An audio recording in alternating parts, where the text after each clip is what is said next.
I have been just astounded at what's taken place in New York City. Yesterday, the mayor saying he's got no respect for the NYPD union leadership, no respect whatsoever. He says that because the union leadership pulls no punches when it comes to the failed leadership of the mayor of New York. One of the people charged with assaulting the NYPD Chief of Department, Terence Monahan, was released yesterday without posting any bail, because liberal politicians like that no bail thing for people arrested for assaulting cops. It is unbelievable to think that a man charged with physically assaulting the NYPD chief just walked out, no bail, given some kind of, I don't know if they even called it supervised release or something. He's a free man.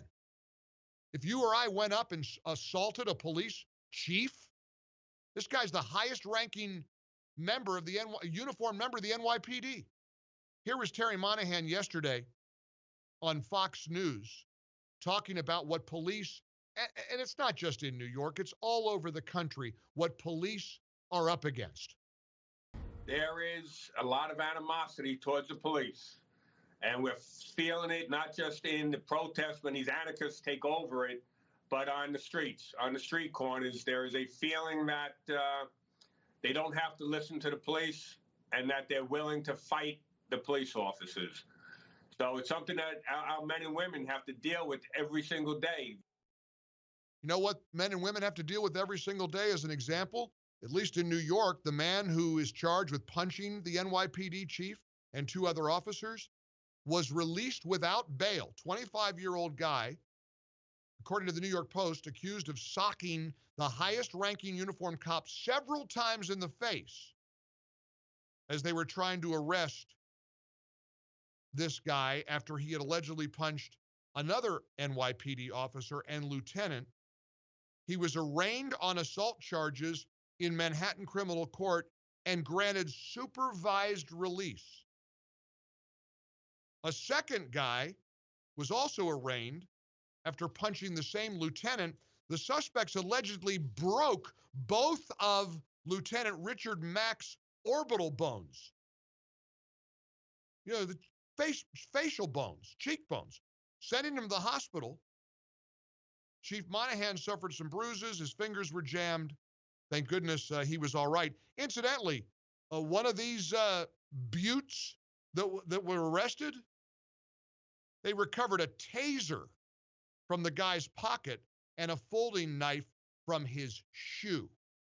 So I guess that was enough to keep him locked up, but the other guy accused and charged with assaulting, no bail. Get out of jail free. And listen, that's the attitude in New York right now. Look at the mayor of New York yesterday. Here's what he was bragging about, literally, about letting people go free. We now have fewer people in our jails than any time since World War II. And we are safer for it and better for it. We're safer and better because we have fewer people in jails than we used to. This is beyond satire. This is not even like a dark comedy on Netflix. That's the mayor of New York. The governor of New York is going around bragging about how New York got control of the virus and sort of taunting and mocking states like Florida for not having the virus under control. They lost 32,000 people in New York. You could take all the other states who have, and the death rate, the mortality rate in all the other states combined, they don't equal how many lives were lost in New York. But the governor's going on, Jimmy Fallon and bragging about it.